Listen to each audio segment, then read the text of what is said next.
பாண்டி சொல்றாரு, மாப்பிள்ள வாங்க வாங்க, பட்டாசெல்லாம் வெடிச்சது நான் தான் மாமா. பிள்ளைங்களா எப்படி இருந்துச்சு? நல்லா இருந்துச்சு மாமா. இன்னைக்கு தமிழ்ச்செல்விக்கு பிறந்த நாள் இல்லையா, அதான் இதெல்லாம். பாண்டி சொல்றாரு, கட்டிக்க போற பொண்டாட்டிக்கு பிரமாதமா பிறந்த நாள் கொண்டாடிட்டீங்க மாமா. தமிழுக்கு இந்த பரிசை கொடுக்கணும். கொடுங்க மாப்பிள்ள. பாண்டி சொல்றாரு தமிழ்ச்செல்வி கிட்ட, கையை கொடுத்து நன்றி சொல்லுமா மாப்பிள்ளைக்கு. கருப்பு சொல்றாரு, ட்ரெஸ்ஸ மாத்திட்டு வர சொல்லுங்க. இப்ப மாத்திட்டு வர சொல்றேன்னு பாண்டி சொல்றாரு. தமிழ்ச்செல்வி ட்ரெஸ்ஸ மாத்துறதுக்கு போறாங்க. தமிழ்ச்செல்வி புடவை கட்டிட்டு வர்றத பார்த்து சேது நல்லா இருக்குன்னு சொல்றாரு. பாண்டி சொல்றாரு, நீங்க வாங்கிட்டு வந்த புடவை ரொம்ப நல்லா இருக்கு மாப்பிள்ள. சேது கேக்கெல்லாம் ஆர்டர் பண்ணிருக்காரு தமிழ்ச்செல்விக்காண்டி. தமிழ்ச்செல்வியோட அம்மா சொல்றாங்க, எந்த பிறந்த நாளைக்கும் நாங்க கேக்கு வெட்டினதே இல்ல தம்பி. தமிழ்ச்செல்வி கேக்க வெட்டுறாங்க.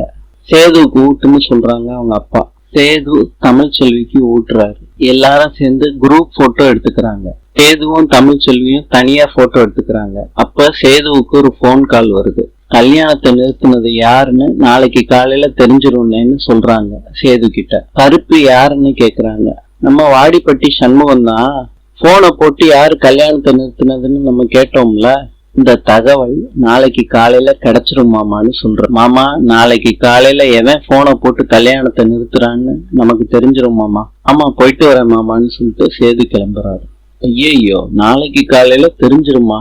ஏன் வசந்தி நம்ம நிலைமை இப்படி ஆகணும்னு பாண்டி தவிச்சு போறாரு. ராஜாங்கம் சேதுவை பார்த்து கேக்குறாரு, சீக்கிரத்துல வீட்டுக்கு வான்னு நான் சொன்னேன்ல. சேது சொல்றாரு, மன்னிச்சிருங்கப்பா, கொஞ்ச நேரம் ஆயிடுச்சு.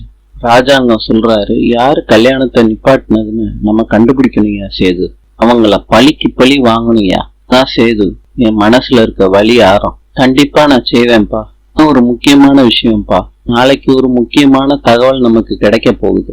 அது நமக்கு யாருன்னு உதவும்பா. கண்டிப்பா அவன் யாருன்னு நமக்கு தெரியும்பா. உள்ள போய் தூங்குப்பா சேது. பாண்டி குடிச்சுக்கிட்டே உளறிக்கிட்டு இருக்காரு. நாளை பார்க்கலாம். இன்றைய பொது அறிவு.